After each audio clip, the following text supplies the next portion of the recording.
The celebration had been perfect. Laughter filled the grand estate, balloons floated lazily toward the ceiling, and the scent of freshly baked cake still lingered in the air. Cristiano Ronaldo watched as his son, Cristiano Jr., beamed with joy, surrounded by friends and family. But as the night wound down, guests began to leave, and Ronaldo, ever the gracious host, offered to drive a few of his son's friends home. It was a small gesture, something he rarely had the chance to do amidst his whirlwind life of matches, sponsorships, and global commitments. One by one, he dropped them off at their lavish homes, exchanging quick goodbyes and warm handshakes. He watched as the children disappeared behind grand iron gates, through towering front doors and into well-lit mansions that echoed wealth and security. Each stop reinforced a familiar scene: parents waiting in driveways, expensive cars parked in pristine garages, and the soft glow of chandeliers visible through enormous windows. But when he reached the last stop, something felt off. The street was dimly lit, eerily quiet, and instead of pulling up to a house, Ronaldo found himself stopping in front of a battered old van parked beneath a flickering streetlight. The contrast was stark, unsettling. He glanced at the van's rusted edges, the worn-out tires, and the dark curtains haphazardly drawn across the windows. A few plastic bags and a pair of worn-out sneakers sat by the front tire, a silent testament to the life being lived inside. His son's friend, Raphael, hesitated before speaking, his usual bright demeanour suddenly subdued. His fingers gripped the straps of his backpack a little tighter, his body language shifting as if he wished he could disappear. "Thanks, Mr. Ronaldo. I appreciate it," he said, forcing a smile that didn't quite reach his eyes. He moved quickly, attempting to exit the car before too many questions could be asked. But Ronaldo wasn't just any driver tonight. He was a father, a man who had experienced hardship in his own way, and he could sense when something wasn't right. Ronaldo's brow furrowed. "Raphael, what is this place?" His eyes scanned the van, noticing the makeshift curtains behind the windshield and the scattered belongings inside. The realization struck him like a punch to the gut. Raphael sighed, rubbing the back of his neck. "It's temporary, just until things get better.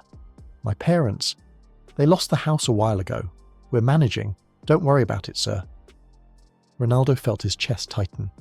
This was someone his son had grown close to, a kid who should have been focused on school and football, not worrying about where he'd sleep at night. And now he and his parents were living in a van. While Ronaldo had more wealth than he could ever spend, Raphael and his family were struggling to find a place to sleep. The contrast was unbearable. "Come with me," Ronaldo said firmly. But Raphael shook his head. "No, sir, thank you very much, but we're not a charity case. We'll figure it out." But Ronaldo wasn't listening. He couldn't. As he drove home, his mind raced. He could still see the tired eyes of Raphael's parents through the windshield of that van. He could still hear the forced optimism in his son's friend's voice. Sleep didn't come easily that night. Lying in bed, Ronaldo stared at the ceiling, wrestling with the thought that a boy who had been at his son's birthday party hours ago was now sleeping in a cramped, cold van. He had to do something. The next morning, Ronaldo made a few calls. No publicity, no announcements. This wasn't about headlines. It was about helping the people who needed it. He reached out to his closest confidants, ensuring that whatever he did, it would remain anonymous. A plan began to form. First, he located an apartment, fully furnished, with everything Raphael's family could need. It was in a quiet neighborhood, safe, comfortable, and close to job opportunities. Ronaldo covered the rent for a full year, ensuring they had a stable foundation to rebuild their lives. The apartment wasn't just a roof over their heads, it was a fresh start. Next, he found job opportunities for Raphael's parents, using his network to open doors they never could have accessed alone. His team discreetly reached out to local businesses, ensuring that Raphael's father, who had once worked as a mechanic, could secure a stable job at an automotive repair shop. His mother, who had experience in hospitality, was given an opportunity at a well-respected hotel. These weren't handouts, they were stepping stones, a chance for the family to regain their independence with dignity. He also set up a financial safety net, a quiet deposit into an account that they wouldn't even know came from him. The money would ensure they could cover unexpected expenses, buy necessities, and most importantly, never have to return to that van. But Ronaldo knew that simply giving money wasn't enough. He made sure a financial advisor was available to help them manage their resources wisely, so they could build a future beyond just surviving. Finally, he arranged for Raphael to have access to a training academy, no strings attached. If he wanted to return to football, he would have every resource at his disposal. The academy was one of the best, with professional coaches, top-tier facilities, and a nurturing environment where Raphael could grow both as an athlete and as a person. If not, he would have time and security to figure out his path, whether it was academics, another sport, or a different passion altogether. Ronaldo ensured that no matter what Raphael chose, he would never feel like his options were limited by circumstance. The only challenge was getting them to accept it. Raphael's parents had too much pride to take charity, and Ronaldo knew that handing them a check would never work. So he approached it differently. A few days later, Raphael's family received an unexpected call. "Mr. Oliveira, you've been selected for a relocation program aimed at helping hard-working families get back on their feet. No cost to you. A benefactor has covered everything. You just need to come sign the lease." Mr. Oliveira gripped the phone tighter. "This sounds too good to be true. What's the catch?" "No catch," the voice reassured him. "Just a chance for your family to have a safe home. If you'd like, you can visit the property before making a decision." That evening, hesitant but hopeful, Raphael and his parents arrived at the address provided.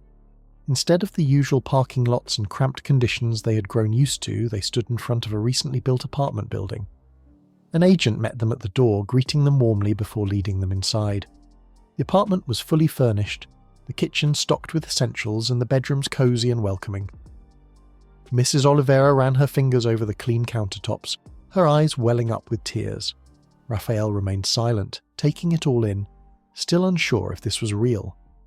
"But why us?" Mr. Oliveira finally asked.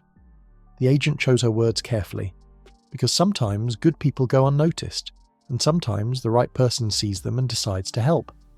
"This isn't charity," she said warmly. "It's a recognition of your resilience. Someone believes in your family and wants to give you a chance to start fresh." Tears welled in Mrs. Oliveira's eyes. She reached for her husband's hand, squeezing it tightly. The weight of uncertainty, of constantly moving and struggling to make ends meet, suddenly lifted. Raphael, standing beside them, gripped the apartment keys like a lifeline. "If we say yes," Mr. Oliveira whispered, his voice barely audible, "what happens next?" "You move in," the agent said simply, "and you start living." With a deep breath, Mr. Oliveira nodded, finally allowing himself to believe that this second chance was real. "One last thing," the agent said. "This program also provides family support.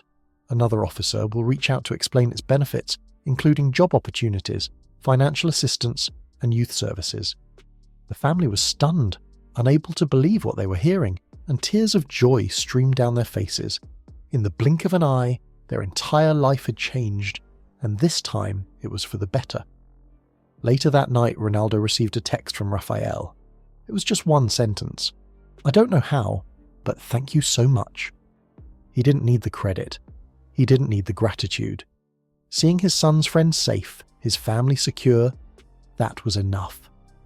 Ronaldo knew the world saw him as a football icon, a brand, a global superstar. But in moments like this, he was just a father looking out for another child, ensuring that no friend of his son ever had to sleep in the cold. And for Ronaldo, that meant more than any trophy ever could.